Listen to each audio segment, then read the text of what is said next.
ಕರ್ತನಲ್ಲಿ ಪ್ರೀತಿಯುಳ್ಳ ದೇವಜನರೇ, ನಿಮ್ಮನ್ನು ಉಪದೇಶಿಸಿ ನಡೆಯಬೇಕಾದ ಮಾರ್ಗವನ್ನು ತಿಳಿಸುವೆನು ಎಂದು ಹೇಳಿದ ಯೇಸುವಿನ ದಿವ್ಯ ನಾಮದಲ್ಲಿ ನಿಮ್ಮನ್ನು ಇಂದಿನ ಸಮಗ್ರ ಸತ್ಯವೇದ ಅಧ್ಯಯನಕ್ಕೆ ಪ್ರೀತಿಯಿಂದ ಸ್ವಾಗತಿಸುತ್ತೇವೆ.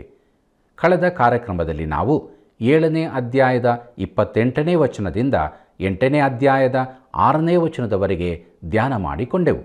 ಇಂದು ಯಾಜಕಾಂಡ ಪುಸ್ತಕದ 8ನೇ ಅಧ್ಯಾಯದ 7ನೇ ವಚನದಿಂದ 8ನೇ ಅಧ್ಯಾಯದ 30ನೇ ವಚನದವರೆಗೆ ಇರುವ ಮಹಾಯಾಜಕನ ವಸ್ತ್ರಗಳು, ಮಹಾಯಾಜಕನ ಪ್ರತಿಷ್ಠೆ, ಆರೋನ ಮತ್ತು ಅವನ ಮಕ್ಕಳ ಶುದ್ಧೀಕರಣ ಎಂಬ ವಿಷಯಗಳ ಬಗ್ಗೆ ಧ್ಯಾನ ಮಾಡಲಿರುವೆವು. ಆದುದರಿಂದ ಪವಿತ್ರಾತ್ಮನ ಸಹಾಯದಿಂದ ಈ ಧ್ಯಾನವನ್ನು ಪ್ರಾರಂಭಿಸೋಣ. ಪ್ರೀತಿಯುಳ್ಳ ದೇವಜನರೇ, ಸರ್ವಶಕ್ತನಾದ ಯೇಸು ಕ್ರಿಸ್ತನ ಪರಿಶುದ್ಧವುಳ್ಳ ನಾಮದಲ್ಲಿ ನಿಮ್ಮೆಲ್ಲರಿಗೂ ನನ್ನ ಹೃದಯಪೂರ್ವಕವಾದ ವಂದನೆಗಳು. ದೇವರು ಅನುಗ್ರಹಿಸಿಕೊಟ್ಟಂಥ ಕೃಪಾ ಸಮಯದಲ್ಲಿ ದೇವರ ವಾಕ್ಯ ಧ್ಯಾನದಲ್ಲಿ ನಾವು ಮುಂದೆ ಸಾಗುತ್ತಾ ಇದ್ದೇವೆ. ಯಾಜಕಾಂಡ ಪುಸ್ತಕದ ಅಧ್ಯಯನದಲ್ಲಿ ಭಾಳಷ್ಟು ಸಂಗತಿಗಳನ್ನು ನಾವು ತಿಳಿದುಕೊಂಡೆವು. ಪ್ರಿಯರೇ, ಈ ಕೃಪಾ ಸಮಯದಲ್ಲಿ ಯಾಜಕಾಂಡ ಪುಸ್ತಕದ ಅಧ್ಯಯನವನ್ನು ಮುಂದುವರಿಸೋಣ. ಮಹಾಯಾಜಕನ ವಸ್ತ್ರಗಳು ಎಂಬ ವಿಚಾರವನ್ನು ನಾವು ಧ್ಯಾನಿಸುವಾಗ ದೇವರಾತ್ಮನು ನಮ್ಮ ಜೊತೆ ಇದ್ದುಕೊಂಡು ನಮ್ಮನ್ನು ನಡೆಸಲಿ. ಬನ್ನಿರಿ, ನಮ್ಮ ಧ್ಯಾನದಲ್ಲಿ ಮುಂದುವರಿದು ಯಾಜಕಾಂಡ ಪುಸ್ತಕ 8ನೇ ಅಧ್ಯಾಯ 7ನೇ ವಚನವನ್ನು ಗಮನಿಸೋಣ. ಆಮೇಲೆ ಯೆಹೋವನು ಆಜ್ಞಾಪಿಸಿದಂತೆ ಆರೋನನಿಗೆ ನಿಲುವಂಗಿಯನ್ನು ತೊಡಿಸಿ, ನಡುಕಟ್ಟನ್ನು ಸುತ್ತಿ, ಮೇಲಂಗಿಯನ್ನು ತೊಡಿಸಿ, ಕವಚವನ್ನು ಹಾಕಿಸಿ, ಕವಚದ ಮೇಲಣ ವಿಚಿತ್ರವಾದ ನಡುಕಟ್ಟನ್ನು ಕಟ್ಟಿ, ಅದರಿಂದ ಕವಚವನ್ನು ಅವನಿಗೆ ಬಂಧಿಸಿ ಎಂಬುದಾಗಿ. ಪ್ರೀತಿಯುಳ್ಳ ದೇವಜನರೇ, ಮಹಾಯಾಜಕನ ವಸ್ತ್ರಗಳು ನಮ್ಮ ಶ್ರೇಷ್ಠ ಮಹಾಯಾಜಕನ ಸಕಲ ಕೃಪೆ ಮಹಿಮೆಗಳನ್ನು ಸೂಚಿಸುವಂಥದ್ದಾಗಿತ್ತು. ಪ್ರತಿಯೊಂದು ವಸ್ತ್ರವೂ ಸಂಕೇತವಾಗಿತ್ತು. ಮಹಾಯಾಜಕನು 5 ರೀತಿಯ ವಸ್ತ್ರಗಳನ್ನು ಧರಿಸಬೇಕಿತ್ತು. 4 ವಸ್ತ್ರಗಳು ಎಲ್ಲ ಯಾಜಕರಿಗೂ ಸಮಾನವಾದವುಗಳಾಗಿದ್ದವು. ಉಳಿದ 1 ವಸ್ತ್ರವು ಮಹಾಯಾಜಕನಿಗೆ ಮಾತ್ರ ವಿಶೇಷವಾದದ್ದಾಗಿತ್ತು. ಇದರಿಂದ ಅವನು ಬೇರೆ ಯಾಜಕರಿಂದ ಪ್ರತ್ಯೇಕವಾಗಿ ಕಾಣಿಸುತ್ತಿದ್ದನು. ಅವುಗಳು ಅಂದಕ್ಕೂ ಮಹಿಮೆಗೂ ಸೂಚಕವಾಗಿದ್ದವು. ಪ್ರೀತಿಯುಳ್ಳ ದೇವಜನರೇ, ಎಲ್ಲ ಯಾಜಕರಿಗೂ ಸಮಾನವಾಗಿದ್ದ ವಸ್ತ್ರಗಳು ಈ ಕೆಳಗಿನವುಗಳು: ನಿಲುವಂಗಿ, ನಡುಕಟ್ಟು, ತಲೆಗೆ ಮುಂಡಾಸು ಹಾಗೂ ಮೇಲಂಗಿ. ಇವೆಲ್ಲವೂ ಬಿಳಿ ನಾರಿನಿಂದ ಮಾಡಲ್ಪಟ್ಟವುಗಳು. ಮುಂಡಾಸು ಒಂದು ಬಿಟ್ಟು ಬಿಳಿ ನಾರು ನೀತಿವಂತಿಕೆಗೆ ಸೂಚಕವಾಗಿದೆ. ಪ್ರತಿಯೊಬ್ಬ ವಿಶ್ವಾಸಿಯು ಕ್ರಿಸ್ತನ ನೀತಿಯನ್ನು ಧರಿಸಿದವನಾಗಿದ್ದಾನೆ. ಸೇವೆಗೆ ಯೋಗ್ಯನಾಗಿರಬೇಕಾದರೆ ಈ ವಸ್ತ್ರಗಳು ಅವಶ್ಯ. ವಿಧೇಯತೆ ತೋರಿಸಬೇಕಾದರೆ ನಡುಕಟ್ಟು ಅತಿ ಅಗತ್ಯ. ಈ ವಚನದಲ್ಲಿ ಹೇಳಿರುವ ನಿಲುವಂಗಿ ಹಾಗೂ ನಡುಕಟ್ಟು ಎಲ್ಲ ಯಾಜಕರು ಧರಿಸಬೇಕಾದ ಮೂಲ ವಸ್ತ್ರಗಳಾಗಿದ್ದವು. ವಿಮೋಚನಕಾಂಡ ಪುಸ್ತಕ 28ನೇ ಅಧ್ಯಾಯದಲ್ಲಿ ಅವುಗಳನ್ನು ವಿವರಿಸಲಾಗಿದೆ. ಪ್ರಿಯರೇ, ಮುಂದುವರೆದು ನಾವು ಯಾಜಕಾಂಡ ಪುಸ್ತಕ 8ನೇ ಅಧ್ಯಾಯ 8ನೇ ವಚನದಲ್ಲಿ ಹೀಗೆ ನೋಡುತ್ತೇವೆ: ಕವಚವನ್ನು ಬಂಧಿಸಿ, ಚೀಲದ ಪದಕವನ್ನು ಅವನಿಗೆ ಬಿಗಿಸಿ, ಅದರೊಳಗೆ ಊರೀಮ್ ತಮ್ಮೀಮ್ ಎಂಬ ವಸ್ತುಗಳನ್ನು ಹಾಕಿ ಎಂಬುದಾಗಿ. ಪ್ರೀತಿಯುಳ್ಳ ಸಹೋದರ ಸಹೋದರಿಯರೇ, ಕವಚವನ್ನು ಕೂಡ ವಿಮೋಚನಕಾಂಡ ಪುಸ್ತಕ 28ನೇ ಅಧ್ಯಾಯದಲ್ಲಿ ವಿವರಿಸಲಾಗಿದೆ. ನಾವು ಇಲ್ಲಿ ನೋಡುವಂಥ ಊರೀಮ್ ತಮ್ಮೀಮ್ಗಳನ್ನು ಕವಚದೊಳಗೆ ಇರಿಸಲಾಗಿದೆ. ಊರೀಮ್ ಅಂದರೆ ಬೆಳಕು, ತಮ್ಮೀಮ್ ಅಂದರೆ ಪರಿಪೂರ್ಣತೆ. ಅವುಗಳ ಕಾರ್ಯವೇನೆಂದು ನನಗೆ ಸರಿಯಾಗಿ ತಿಳಿಯದು. ಕೆಲವರು ನೆನೆಸುವಂತೆ ಅವು ಧರ್ಮಶಾಸ್ತ್ರಕ್ಕೆ ಸಂಬಂಧಪಟ್ಟದ್ದಾಗಿರಬಹುದು ಮತ್ತು ಈ ಧರ್ಮಶಾಸ್ತ್ರವು ಕಲ್ಲಿನ ಮೇಲೆ ಬರೆಯಲ್ಪಟ್ಟದ್ದಾಗಿರಬಹುದು ಎಂದು. 19ನೇ ಕೀರ್ತನೆಯಲ್ಲಿ ಇದರ ಕುರಿತಾಗಿ ನೋಡುತ್ತೇವೆ. ಕೀರ್ತನೆ 19 7ನೇ ವಚನದಲ್ಲಿ, ಯೆಹೋವನ ಧರ್ಮಶಾಸ್ತ್ರವು ಲೋಪವಿಲ್ಲದ್ದು, ಅದು ಪ್ರಾಣವನ್ನು ಉಜ್ಜೀವಿಸ ಮಾಡುವಂತಾದು. ಯೆಹೋವನ ಕಟ್ಟಳೆ ನಂಬಿಕೆಗೆ ಯೋಗ್ಯವಾದದ್ದು, ಬುದ್ಧಿಹೀನರಿಗೆ ವಿವೇಕಪ್ರದವಾಗಿದೆ ಎಂಬುದಾಗಿ. ಕೀರ್ತನೆ 19:8ರಲ್ಲಿ ಹೀಗೆ ನೋಡುತ್ತೇವೆ: ಯೆಹೋವನ ನಿಯಮಗಳು ನೀತಿಯುಳ್ಳವುಗಳಾಗಿವೆ, ಮನಸ್ಸನ್ನು ಹರ್ಷಪಡಿಸುತ್ತವೆ. ಯೆಹೋವನ ಆಜ್ಞೆ ಪವಿತ್ರವಾದದ್ದು, ಕಣ್ಣುಗಳನ್ನು ಕಳೆಗೊಳಿಸುತ್ತವೆ. ಬೆಳಕು ಅಂದರೆ ಊರೀಮ್, ಪರಿಪೂರ್ಣ ಅಂದರೆ ತಮ್ಮೀಮ್. ಈ ಊರೀಮ್ ತಮ್ಮೀಮ್ಗಳು ದೇವರ ಚಿತ್ತವನ್ನು ತಿಳಿದುಕೊಳ್ಳುವುದರಲ್ಲಿ ಸಹಾಯವಾಗುತ್ತವೆಂದು ತಿಳಿಯಲಾಗುತ್ತದೆ. ಇದರಲ್ಲಿ ನಮಗೊಂದು ಆತ್ಮೀಯ ಪಾಠವೂ ಇರುತ್ತದೆ. ನಮಗೂ ಈ ದಿನಗಳಲ್ಲಿ ದೇವರ ವಾಕ್ಯದ ಅವಶ್ಯಕತೆ ಇದ್ದು, ನಮ್ಮ ಜೀವಿತದಲ್ಲಿ ಆತನ ಚಿತ್ತವನ್ನು ನಾವು ತಿಳಿದುಕೊಳ್ಳಬೇಕಾಗಿದೆ. ಮುಂದುವರೆದು ನಾವು ಯಾಜಕಾಂಡ ಪುಸ್ತಕ 8ನೇ ಅಧ್ಯಾಯ 9ನೇ ವಚನದಲ್ಲಿ ಹೀಗೆ ನೋಡುತ್ತೇವೆ. ಅವನ ತಲೆಗೆ ಮುಂಡಾಸನ್ನು ಇಟ್ಟು ಅದರ ಮುಂಭಾಗದಲ್ಲಿ ಬಂಗಾರದ ಪಟ್ಟವನ್ನು ಕಟ್ಟಿದನು, ಅದೇ ಅವನಿಗೆ ಪರಿಶುದ್ಧ ಕಿರೀಟವು ಎಂಬುದಾಗಿ. ಮಹಾಯಾಜಕನ ಮುಂಡಾಸದ ಮೇಲಕ್ಕೆ ವಿಮೋಚನಕಾಂಡ 28ನೇ ಅಧ್ಯಾಯದಲ್ಲಿ ಹೇಳಲ್ಪಟ್ಟ ಬಂಗಾರದ ಕಿರೀಟವನ್ನು ಇಡಲಾಗುತ್ತದೆ. ಅದರ ಮೇಲೆ ಯೆಹೋವನ ಪರಿಶುದ್ಧತೆ ಎಂಬುದಾಗಿ ಬರೆಯಲ್ಪಟ್ಟಿತ್ತು. ಪ್ರಿಯರೇ, ಈ ವಿಶೇಷ ಪೋಷಾಕುಗಳಿಂದಾಗಿ ಮಹಾಯಾಜಕನು ಇತರ ಯಾಜಕರಿಗಿಂತ ವಿಶೇಷವಾಗಿ ಕಾಣುತ್ತಿದ್ದನು. ಇವು ನಮ್ಮನ್ನು ರಕ್ಷಿಸಲಿಕ್ಕಾಗಿ ಪ್ರಾಣ ಕೊಟ್ಟ, ನಮ್ಮ ರಕ್ಷಣೆಯನ್ನು ಕಾಯಲಿಕ್ಕಾಗಿ ದೇವರ ಬಲಗಡೆಯಲ್ಲಿರುವ ಮಹಿಮೆ ಹಾಗೂ ಸೌಂದರ್ಯಗಳನ್ನು ಪ್ರಕಟಿಸುತ್ತದೆ. ರೋಮಾಪುರದವರಿಗೆ ಬರೆದ ಪತ್ರಿಕೆ 5ನೇ ಅಧ್ಯಾಯ 10ನೇ ವಚನದಲ್ಲಿ ಹೀಗೆ ನೋಡುತ್ತೇವೆ. ದೇವರಿಗೆ ವೈರಿಗಳಾಗಿದ್ದ ನಾವು ಆತನ ಮಗನ ಮರಣದ ಮೂಲಕ ಆತನೊಂದಿಗೆ ಸಮಾಧಾನವಾಗಿರಲಾಗಿ, ಆತನ ಕೂಡ ಸಮಾಧಾನವಾದ ನಮಗೆ ಆ ಮಗನಿಗಿರುವ ಜೀವದಿಂದ ರಕ್ಷಣೆಯಾಗುವುದು ಮತ್ತು ನಿಶ್ಚಯವಲ್ಲವೇ ಎಂಬುದಾಗಿ. ಮುಂದುವರೆದು ನಾವು ಯೋಹಾನ ಬರೆದ ಸುವಾರ್ತೆ 14ನೇ ಅಧ್ಯಾಯ 19ನೇ ವಚನದಲ್ಲಿ ಹೀಗೆ ನೋಡುತ್ತೇವೆ. ಇನ್ನು ಸ್ವಲ್ಪ ಕಾಲವಾದ ಮೇಲೆ ಲೋಕವು ನನ್ನನ್ನು ನೋಡುವುದಿಲ್ಲ, ಆದರೆ ನೀವು ನನ್ನನ್ನು ನೋಡುವಿರಿ. ನಾನು ಬದುಕುವುದರಿಂದ ನೀವು ಬದುಕುವಿರಿ. ಪ್ರಿಯರೇ, ಆರೋನನ ಗಂಡು ಮಕ್ಕಳು ಸಾಮಾನ್ಯ ನಾರಿನ ವಸ್ತ್ರಗಳನ್ನು ಧರಿಸಿ ಸಮೀಪದಲ್ಲಿದ್ದರು. ಇಬ್ರಿಯರಿಗೆ ಬರೆದ ಪತ್ರಿಕೆ 2ನೇ ಅಧ್ಯಾಯ 10ನೇ ವಚನ ಹೀಗೆ ಹೇಳುತ್ತದೆ. ಸಮಸ್ತವೂ ಯಾವನಿಗೋಸ್ಕರ ಯಾವನಿಂದಾದಲೂ ಉಂಟಾಯಿತೋ ಆತನು ಬಹುಮಂದಿ ಪುತ್ರರನ್ನು ಪ್ರಭಾವಕ್ಕೆ ಸೇರಿಸುವಲ್ಲಿ ಅವರ ರಕ್ಷಣಾಕರ್ತನನ್ನು ಬಾಧೆಗಳ ಮೂಲಕ ಸಿದ್ಧಿಗೆ ತರುವುದು ಆತನಿಗೆ ಯುಕ್ತವಾಗಿತ್ತು ಎಂಬುದಾಗಿ. ಪ್ರಿಯರೇ, ನಾವು ನಾಶನ ಪಾತ್ರರಾದ ಪಾಪಿಗಳಾಗಿ ಕ್ರಿಸ್ತನ ಬಳಿಗೆ ಬರುತ್ತೇವೆ. ಆತನು ನಮ್ಮನ್ನು ತನ್ನ ನೀತಿಯಿಂದ ಒದಗಿಸುತ್ತಾನೆ. ಯಾಜಕನು ಪ್ರತಿ ಕಲ್ಲಿನ ಮೇಲೆ ಇಸ್ರಾಯೇಲ್ಯರ 6 ಕುಲಗಳ ಹೆಸರು ಬರೆಸಿದ 2 ಕಲ್ಲುಗಳನ್ನು ತನ್ನ ಭುಜಗಳ ಮೇಲೆ ಧರಿಸಿದನು.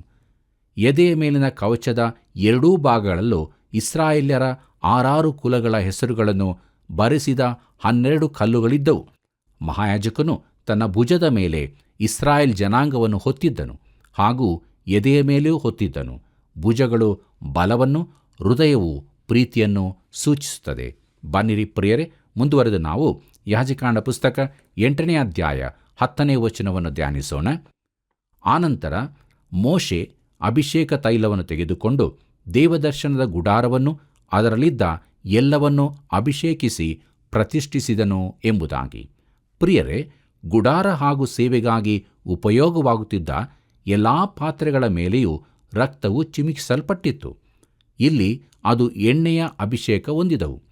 ಅವು ಈಗಾಗಲೇ ಬಿಡುಗಡೆ ಹೊಂದಿದ ರಕ್ತದ ಮುಖಾಂತರ ಶುದ್ಧವಾಗಿದ್ದವು. ಈಗ ಪವಿತ್ರಾತ್ಮನನ್ನು ಸೂಚಿಸುವ ಎಣ್ಣೆಯಿಂದ ಅಭಿಷೇಕಿಸಲ್ಪಡುತ್ತದೆ. ಈಗ ಗುಡಾರದ ಸೇವೆಯಲ್ಲಿ, ಅದರ ಆರಾಧನೆಯಲ್ಲಿ ಪವಿತ್ರಾತ್ಮನು ಆತಂಕವಿಲ್ಲದೆ ಸಂಚಲನ ಮಾಡಬಹುದಿತ್ತು. ಯೋಹಾನ ಬರೆದ ಸುವಾರ್ತೆ 4ನೇ ಅಧ್ಯಾಯ 24ನೇ ವಚನ ಹೀಗೆ ಹೇಳುತ್ತದೆ. ದೇವರು ಆತ್ಮಸ್ವರೂಪನು, ಆತನನ್ನು ಆರಾಧಿಸುವರು ಆತ್ಮೀಯ ರೀತಿಯಲ್ಲಿ ಸತ್ಯಕ್ಕೆ ತಕ್ಕ ಹಾಗೆ ಆರಾಧಿಸಬೇಕು ಎಂಬುದಾಗಿ. ಪ್ರಿಯರೇ, ಮುಂದುವರೆದು ನಾವು ಯಾಜಕಾಂಡ ಪುಸ್ತಕ 8ನೇ ಅಧ್ಯಾಯ 11 ಮತ್ತು 12ನೇ ವಚನವನ್ನು ಗಮನಿಸೋಣ. ಯಜ್ಞವೇದಿಯ ಮೇಲೆ 7 ಸಾರಿ ಆ ತೈಲವನ್ನು ಚಿಮುಕಿಸಿ ವೇದಿಯನ್ನು, ಅದರ ಎಲ್ಲ ಉಪಕರಣಗಳನ್ನು, ಗಂಗಾಳವನ್ನು, ಅದರ ಪೀಠವನ್ನು ಅಭಿಷೇಕಿಸಿ ಪ್ರತಿಷ್ಠಿಸಿದನು. ಅದರಲ್ಲಿ ಸ್ವಲ್ಪವನ್ನು ಆರೋನನ ತಲೆಯ ಮೇಲೆ ಹೊಯ್ದು ಅವನನ್ನು ಅಭಿಷೇಕಿಸಿ ಪ್ರತಿಷ್ಠಿಸಿದನು ಎಂಬುದಾಗಿ. ಪ್ರಿಯರೇ, ತೈಲವನ್ನು ಚಿಮುಕಿಸುವುದು ಪವಿತ್ರಗೊಳಿಸುವುದನ್ನು ಸೂಚಿಸುತ್ತದೆ. ಈಗ ಎಲ್ಲವೂ ಉಪಯೋಗಕ್ಕೆ ಸಿದ್ಧವಾಗಿದೆ ಹಾಗೂ ದೇವರ ಸೇವೆಗಾಗಿ ಮೀಸಲಾಗಿಡಲ್ಪಟ್ಟಿದೆ.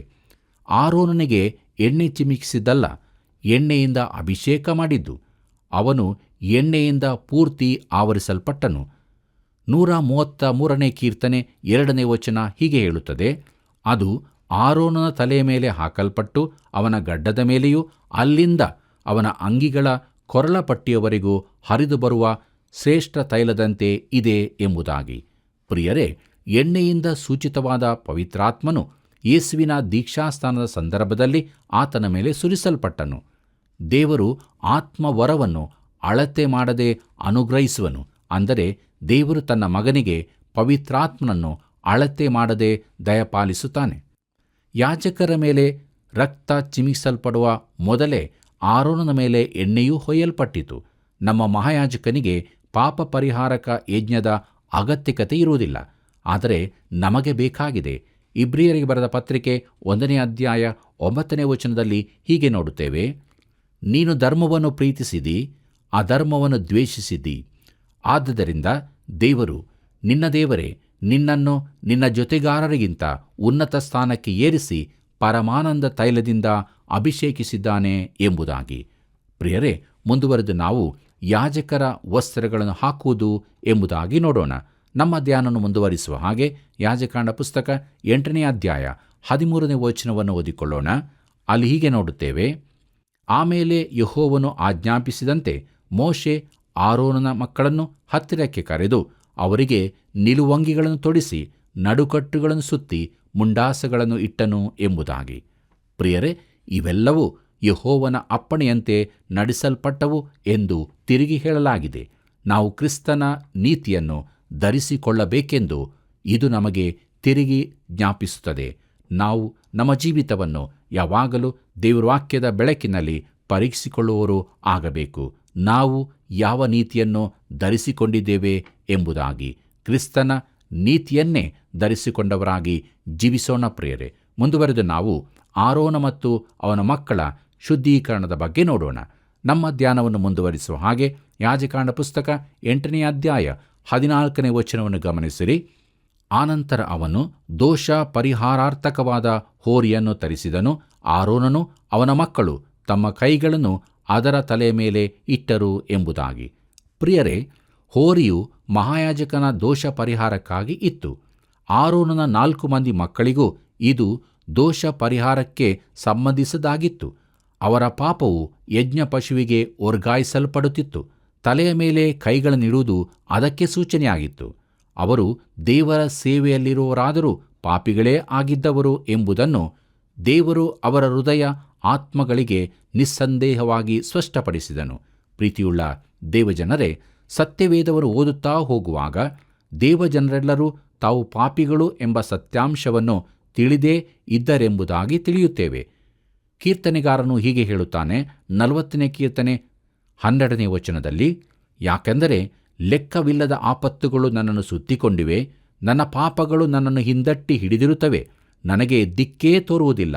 ಅವು ನನ್ನ ತಲೆ ಕೂದಲುಗಳಿಗಿಂತಲೂ ಹೆಚ್ಚಾಗಿವೆ, ನಾನು ಎದೆಗುಂದಿ ಹೋದೆನು ಎಂಬುದಾಗಿ. ಪ್ರಿಯ ಸ್ನೇಹಿತನೇ, ನೀನು ಇಂತಹ ಪಾಪಿ ಎಂಬ ಮನವರಿಕೆ ನಿನಗಾಗುತ್ತದೋ? ದೇವರು ನಿನ್ನಲ್ಲಿ ಕಾರ್ಯ ಮಾಡಬಲ್ಲನು. ನೀನು ವೈದ್ಯರ ಬಳಿಗೆ ಹೋಗುವಷ್ಟು ಅಸ್ವಸ್ಥನಾಗದಿದ್ದಲ್ಲಿ ನೀನು ಅವರ ಬಳಿಗೆ ಹೋಗುವುದೇ ಇಲ್ಲ. ನೀನು ನಿಜವಾದ ಪಾಪಿ ಎಂಬುದನ್ನು ಗ್ರಹಿಸದಿದ್ದರೆ ನೀನು ಕ್ರಿಸ್ತನ ಬಳಿಗೆ ಹೋಗಲಾರಿ. ಕೀರ್ತನೆ 38 4ನೇ ವಚನ ಹೀಗೆ ಹೇಳುತ್ತದೆ: ನನ್ನ ಅಪರಾಧಗಳು ನನ್ನನ್ನು ಮುಳುಗಿಸಿ ಬಿಟ್ಟವೆ, ಅವು ಹೊರಲಾರದಷ್ಟು ಭಾರವಾದ ಹೊರೆಯಂತೆ ನನ್ನನ್ನು ಅದುಮಿಬಿಟ್ಟಿವೆ ಎಂಬುದಾಗಿ. ಪ್ರೀತಿಯುಳ್ಳ ಸ್ನೇಹಿತನೇ, ನೀನು ಹೊರುತ್ತಿರುವ ಹೊರೆ ನಿನಗೆ ಅತೀ ಭಾರವೆಂದು ಕಾಣುವುದಾದರೆ ಅದನ್ನು ನಿನಗಾಗಿ ಬೇರೆ ಯಾರಾದರೂ ಹೊರುವಂತೆ ಮಾಡು. ಕ್ರಿಸ್ತನು ಹೀಗೆ ಹೇಳುತ್ತಾನೆ: ಎಲೈ ಕಷ್ಟಪಡುವವರೇ, ಹೊರೆ ಹೊತ್ತವರೇ, ನೀವೆಲ್ಲರೂ ನನ್ನ ಬಳಿಗೆ ಬನ್ನಿರಿ, ನಾನು ನಿಮ್ಮ ಹೊರೆಯನ್ನು ತೆಗೆದುಕೊಳ್ಳುತ್ತೇನೆ ಎಂಬುದಾಗಿ. ಪ್ರೀತಿಯುಳ್ಳ ಸ್ನೇಹಿತನೇ, ದೇವರೊಂದಿಗೆ ಆಟವಾಡಬೇಡ. ಆತನಿಗೆ ನಿನ್ನ ಕುರಿತು ಎಲ್ಲವೂ ತಿಳಿದಿರುತ್ತದೆ. ಆದ್ದರಿಂದ ನೀನು ಆತನಿಗೆ ಎಲ್ಲವನ್ನು ಹೇಳಿಕೊಳ್ಳುವುದು ಒಳ್ಳೆಯದು. ಬನ್ನಿರಿ, ಮುಂದುವರೆದು ನಾವು ಯಾಜಕಾಂಡ ಪುಸ್ತಕ 8ನೇ ಅಧ್ಯಾಯ 15ರಿಂದ 17ನೇ ವಚನಗಳನ್ನು ಧ್ಯಾನಿಸೋಣ. ಅಲ್ಲಿ ಹೀಗೆ ಬರೆದದೆ: ಆ ಹೋರಿಯನ್ನು ವಧಿಸಿದ ಮೇಲೆ ಮೋಶೆ ಅದರ ರಕ್ತವನ್ನು ತನ್ನ ಬೆರಳಿನಿಂದ ಯಜ್ಞವೇದಿಯ ಕೊಂಬುಗಳಿಗೆ ಸುತ್ತಲೂ ಹಚ್ಚಿ ಯಜ್ಞವೇದಿಯನ್ನು ಶುದ್ಧಪಡಿಸಿ ಮಿಕ್ಕ ರಕ್ತವನ್ನು ಯಜ್ಞವೇದಿಯ ಬುಡದಲ್ಲಿ ಸುರಿದುಬಿಟ್ಟನು. ಹೀಗೆ ಯಜ್ಞವೇದಿಯ ನಿಮಿತ್ತ ದೋಷ ಪರಿಹಾರಕಾಚಾರವನ್ನು ನಡೆಸಿ ಅದನ್ನು ಪ್ರತಿಷ್ಠಿಸಿದನು. ಆ ಹೋರಿಯ ಕರುಳುಗಳ ಮೇಲಣ ಕೊಬ್ಬನ್ನು, ಕಾಳಿಜದ ಹತ್ತಿರವಿರುವ ಕೊಬ್ಬನ್ನು, 2 ಹುರುಳಿಕಾಯಿಗಳನ್ನು, ಅವುಗಳ ಮೇಲಿರುವ ಕೊಬ್ಬನ್ನು ಮೋಶೆ ತೆಗೆದುಕೊಂಡು ಯಜ್ಞವೇದಿಯ ಮೇಲೆ ಹೋಮ ಮಾಡಿದನು. ಯೆಹೋವನು ಆಜ್ಞಾಪಿಸಿದಂತೆ ಅದರಲ್ಲಿ ಮಿಕ್ಕದ್ದನ್ನೆಲ್ಲ, ಅಂದರೆ ಅದರ ಚರ್ಮವನ್ನು, ಮಾಂಸವನ್ನು, ಕಲ್ಮಶವನ್ನು ಪಾಳೆಯದ ಹೊರಗೆ ಬೆಂಕಿಯಿಂದ ಸುಡಿಸಿಬಿಟ್ಟನು ಎಂಬುದಾಗಿ. ಪ್ರೀತಿಯುಳ್ಳ ದೇವಜನರೇ, ಇದರಲ್ಲಿನ ಆತ್ಮಿಕ ಅರ್ಥವನ್ನು ನಾವು ಗ್ರಹಿಸದಿದ್ದರೆ ಇದು ಅರ್ಥಹೀನವಾಗಿ ನಮಗೆ ಕಾಣಬಹುದು. ಇದು ಹೆಚ್ಚು ಕಡಿಮೆ ದೋಷ ಪರಿಹಾರಕ ಯಜ್ಞದಂತೆ ಇದೆ. ಒಂದೇ ವ್ಯತ್ಯಾಸವೆಂದರೆ ರಕ್ತವನ್ನು ಚಿನ್ನದ ವೇದಿಯ ಮೇಲೆ ಚೆಲ್ಲುವ ಬದಲು ಹಿತ್ತಾಳೆಯ ವೇದಿಯ ಕೊಂಬುಗಳ ಮೇಲೆ ಚಿಮುಕಿಸಿದರು. ರಕ್ತ ಸಹಿತ ಯಜ್ಞವರ್ಪಿಸಿದ ವೇದಿಯು ಕೂಡ ರಕ್ತದಿಂದ ಪ್ರತಿಷ್ಠಿಸಲ್ಪಡಬೇಕಾಗಿತ್ತು. ಕ್ರೂಜಿಯ ಮರದಲ್ಲಿ ಯಾವ ಯೋಗ್ಯತೆಯೂ ಇಲ್ಲ ಎಂಬುದು ಇದು ನಮಗೆ ತಿಳಿಸುತ್ತದೆ. ಕ್ರೂಜಿಯಲ್ಲಿ ವಿಶೇಷತೆ ಇದೆಯೆಂದು ಅದನ್ನೇ ಹೆಚ್ಚಾಗಿ ಭಾವಿಸುವವರು ಅನೇಕರಿದ್ದಾರೆ. ಕ್ರೂಜಿಯ ಮರದಲ್ಲಿ ಯಾವ ವಿಶೇಷತೆ ಯೋಗ್ಯತೆ ಇರುವುದಿಲ್ಲ. ಆದರೆ ಆ ಕ್ರೂಜಿಯ ಮೇಲೆ ತನ್ನ ರಕ್ತವನ್ನು ಸುರಿಸಿದಾತನಲ್ಲಿ ವಿಶೇಷವಾದ ಯೋಗ್ಯತೆ ಇದೆ. ಆತನು ನಮಗಾಗಿ ಪಾಪವಾಗಿ ಮಾಡಲ್ಪಟ್ಟರೂ ಆತನಲ್ಲಿ ಪಾಪವೇನೂ ಇರಲಿಲ್ಲ. ಆತನು ಪಾಪದಿಂದ ಕೆಡಿಸಲ್ಪಟ್ಟಿರಲಿಲ್ಲ. ಆತನಲ್ಲಿ ಪಾಪದ ಕಲೆಯು ಯಾವುದೂ ಇರಲಿಲ್ಲ. ಆದರೆ ಆತನು ಪಾಪವಾಗಿ ಮಾಡಲ್ಪಟ್ಟನು, ಆದರೆ ಪಾಪಿಗಳಲ್ಲಿ ಸೇರಿದವನಾಗಿದ್ದನು. ಇದೆಲ್ಲವೂ ದೇವರ ಆಜ್ಞೆಗನುಸಾರವಾಗಿಯೇ ಮಾಡಲ್ಪಟ್ಟಿತೆಂಬುದನ್ನು ಪುನಃ ನಾವು ಗಮನಿಸೋಣ. ಬನ್ನಿರಿ, ನಮ್ಮ ಧ್ಯಾನದಲ್ಲಿ ಮುಂದುವರೆದು ನಾವು ಯಾಜಕಾಂಡ ಪುಸ್ತಕ 8ನೇ ಅಧ್ಯಾಯ 18ನೇ ವಚನದಿಂದ 21ನೇ ವಚನದವರೆಗೆ ಗಮನಿಸೋಣ. ಅಲ್ಲಿ ಹೀಗೆ ಬರೆದದೆ: ತರುವಾಯ ಅವನು ಸರ್ವಾಂಗ ಹೋಮಕ್ಕಾಗಿ ಟಗರನ್ನು ತರಿಸಿದನು. ಆರೋನನು ಅವನ ಮಕ್ಕಳು ಅದರ ತಲೆಯ ಮೇಲೆ ತಮ್ಮ ಕೈಗಳನ್ನು ಇಟ್ಟರು. ಅದನ್ನು ವಧಿಸಿದ ಮೇಲೆ ಮೋಶೆ ಅದರ ರಕ್ತವನ್ನು ಯಜ್ಞವೇದಿಗೆ ಸುತ್ತಲೂ ಎರಚಿದನು. ಆ ಟಗರನ್ನು ತುಂಡು ತುಂಡಾಗಿ ಕಡಿದ ಮೇಲೆ ಮೋಶೆ ಅದರ ತಲೆಯನ್ನು, ಮಾಂಸಖಂಡಗಳನ್ನು, ಕೊಬ್ಬನ್ನು ಹೋಮ ಮಾಡಿದನು. ಅದರ ಕರುಳುಗಳನ್ನು, ಕಾಲುಗಳನ್ನು ನೀರಿನಿಂದ ತೊಳಿಸಿದ ಮೇಲೆ ಆ ಟಗರನ್ನು ಯಜ್ಞವೇದಿಯ ಮೇಲೆ ಪೂರ್ತಿಯಾಗಿ ಹೋಮ ಮಾಡಿ ಬಿಟ್ಟನು. ಯೆಹೋವನು ಮೋಶೆಗೆ ಆಜ್ಞಾಪಿಸಿದಂತೆಯೇ ಅದು ಅಗ್ನಿಯ ಮೂಲಕ ಯೆಹೋವನಿಗೆ ಸುಗಂಧಕರವಾದ ಸರ್ವಾಂಗ ಹೋಮವಾಗಿತ್ತು ಎಂಬುದಾಗಿ. ಪ್ರೀತಿಯುಳ್ಳ ದೇವಜನರೇ, ಈಗ ಅವರು ಸರ್ವಾಂಗ ಹೋಮದ ವಿಧಿಗಳನ್ನು ಆಚರಿಸಿದರು. ಸರ್ವಾಂಗ ಹೋಮವು ದೋಷ ಪರಿಹಾರಕ ಯಜ್ಞದ ಬಳಿಕ ಬಂದಿತು. ದೇವರಿಗೆ ತೃಪ್ತಿಯಾಗುವಂತೆ ಪಾಪದ ಸಮಸ್ಯೆ ತೀರಿಸಲ್ಪಡುವ ತನಕ ಕ್ರಿಸ್ತನ ಯೋಗ್ಯತೆ ಸೌಂದರ್ಯಗಳನ್ನು ನಾವು ಅರ್ಥ ಮಾಡಿಕೊಳ್ಳಲಾರೆವು. ದೋಷ ಪರಿಹಾರಕ ಯಜ್ಞವು ಕ್ರಿಸ್ತನ ಕ್ರೂಜಿಯಲ್ಲಿ ನಮಗಾಗಿ ಮಾಡಿದ ಕಾರ್ಯಕ್ಕೆ ಸೂಚನೆಯಾಗಿದೆ. ಸರ್ವಾಂಗ ಹೋಮವು ಆತನು ಯಾರಾಗಿದ್ದಾನೆ ಎಂಬುದನ್ನು ತಿಳಿಸುತ್ತದೆ. ನೀನು ಆತನ ಬಳಿಗೆ ರಕ್ಷಣೆಗಾಗಿ ಬಂದು ಆತನು ನಿನ್ನ ಪಾಪಗಳಿಗೆ ಬದಲಾಗಿ ಸತ್ತನೆಂಬುದನ್ನು ಅಂಗೀಕರಿಸಿದ ಹೊರತು ನೀನು ಆತನನ್ನು ಸರಿಯಾಗಿ ತಿಳಿಯಲಾರಿ. ಪ್ರೀತಿಯುಳ್ಳ ದೇವಜನರೇ, ಹೊಸ ಒಡಂಬಡಿಕೆಯಲ್ಲಿನ ಅನ್ಯೋನ್ಯತೆಯೆಂದರೆ ಕ್ರಿಸ್ತನ ಯೋಗ್ಯತೆಗಳನ್ನು ಹಂಚಿಕೊಳ್ಳುವುದೆಂದೇ ಅರ್ಥ. ರಕ್ತದಿಂದ ಕೊಳಲ್ಪಟ್ಟ ವಿಶ್ವಾಸಿಗಳು ಮಾತ್ರವೇ ಕ್ರಿಸ್ತನ ಸಂಗತಿಗಳಲ್ಲಿ ಪಾಲು ಹೊಂದಬಹುದು. ಪರಿಶುದ್ಧ ಸ್ಥಳದ ಸೌಂದರ್ಯವನ್ನು ಗ್ರಹಿಸಬೇಕಾದರೆ ಯಾಜಕರು ಅದರ ಒಳಕ್ಕೆ ಹೋಗಲೇಬೇಕು. ಹೊರಗಣ ಸ್ಥಳ ಅಷ್ಟು ಸುಂದರವಾಗಿಲ್ಲ.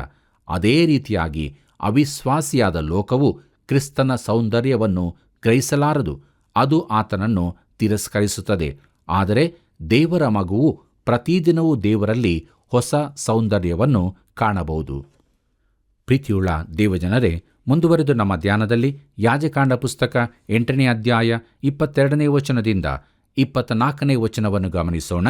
ಅಲ್ಲಿ ಹೀಗೆ ಬರೆದದೆ: ಆಮೇಲೆ ಅವನು ಪಟ್ಟಾಭಿಷೇಕಕ್ಕಾಗಿ ಸಮರ್ಪಿಸಬೇಕಾದ 2ನೆಯ ಟಗರನ್ನು ತರಿಸಿದನು. ಆರೋನನು ಅವನ ಮಕ್ಕಳು ಅದರ ತಲೆಯ ಮೇಲೆ ತಮ್ಮ ಕೈಗಳನ್ನಿಟ್ಟರು. ಅದನ್ನು ವಧಿಸಿದ ನಂತರ ಮೋಶೆ ಅದರ ರಕ್ತದಲ್ಲಿ ಸ್ವಲ್ಪ ತೆಗೆದುಕೊಂಡು ಆರೋನನ ಬಲಗಿವಿಯ ತುದಿಗೂ, ಬಲಗೈಯ ಹೆಬ್ಬೆರಳಿಗೂ, ಬಲಕಾಲಿನ ಹೆಬ್ಬೆಟ್ಟಿಗೂ ಹಚ್ಚಿದನು. ಆಗ ಮೋಶೆ ಆರೋನನ ಮಕ್ಕಳನ್ನು ಹತ್ತಿರಕ್ಕೆ ಕರೆದು ಆ ರಕ್ತದಲ್ಲಿ ಸ್ವಲ್ಪವನ್ನು ಅವರವರ ಬಲಗಿವಿಯ ತುದಿಗೂ, ಬಲಗೈಯ ಹೆಬ್ಬೆರಳಿಗೂ, ಬಲಗಾಲಿನ ಹೆಬ್ಬೊಟ್ಟಿಗೂ ಹಚ್ಚಿ ಉಳಿದ ರಕ್ತವನ್ನು ಯಜ್ಞವೇದಿಗೆ ಸುತ್ತಲೂ ಎರಚಿದನು ಎಂಬುದಾಗಿ. ಪ್ರೀತಿಯುಳ್ಳ ಸಹೋದರ ಸಹೋದರಿಯರೇ, ಪಟ್ಟಾಭಿಷೇಕದ ಟಗರು ಅಂದರೆ ನಿಜವಾಗಿ ದೋಷ ಪರಿಹಾರಕ ಯಜ್ಞ ಪಶುವಾಗಿತ್ತು. ಸಮಾಧಾನ ಯಜ್ಞಗಳು ಅರ್ಪಿಸಲ್ಪಡಲಿಲ್ಲ. ಯಾಕಂದರೆ ಯಾಜಕರು ಈಗಾಗಲೇ ಪರಿಶುದ್ಧ ಸ್ಥಳದ ಒಳಗಿದ್ದರು. ಅದು ಅನ್ಯೋನ್ಯತೆ ಸಂಬಂಧಗಳಿರುವ ಸ್ಥಳವಾಗಿತ್ತು. ರಕ್ತ ಹಚ್ಚಲ್ಪಟ್ಟ ಕಿವಿ ಅಂದರೆ ದೇವರ ಸ್ವರವನ್ನು ಕೇಳಲು ಸಿದ್ಧವಾದ ಕಿವಿಗಳೆಂದರ್ಥ. ಅದಿಲ್ಲದೆ ನೀನು ದೇವರ ಸ್ವರವನ್ನು ಕೇಳಲಾರಿ. ಪ್ರಾಕೃತ ಮನುಷ್ಯನು ಕ್ರಿಸ್ತನ ಸಂಗತಿಗಳನ್ನು ಸ್ವೀಕರಿಸಲಾರನು. ರಕ್ತ ಹಚ್ಚಲ್ಪಟ್ಟ ಬಲಗೈ ಅಂದರೆ ಸೇವೆಗೆ ಅಗತ್ಯವಾದದ್ದು ಎಂಬುದಾಗಿ. ರಕ್ಷಣೆ ಹೊಂದದೆ ಯಾರೂ ಕರ್ತನ ಸೇವೆ ಮಾಡಲಾರರು. ರಕ್ತ ಹಚ್ಚಿದ ಕಾಲು ದೇವರೆದುರಿನ ಜೀವಿತಕ್ಕೆ ಅಗತ್ಯವಾಗಿದೆ. ನಮ್ಮ ಸಂಪೂರ್ಣ ವ್ಯಕ್ತಿತ್ವವನ್ನೇ ದೇವರಿಗೆ ಸಮರ್ಪಿಸುವ ಅವಶ್ಯಕತೆ ಇದೆಯೆಂದು ಇದೆಲ್ಲದರ ಅರ್ಥವಾಗಿದೆ.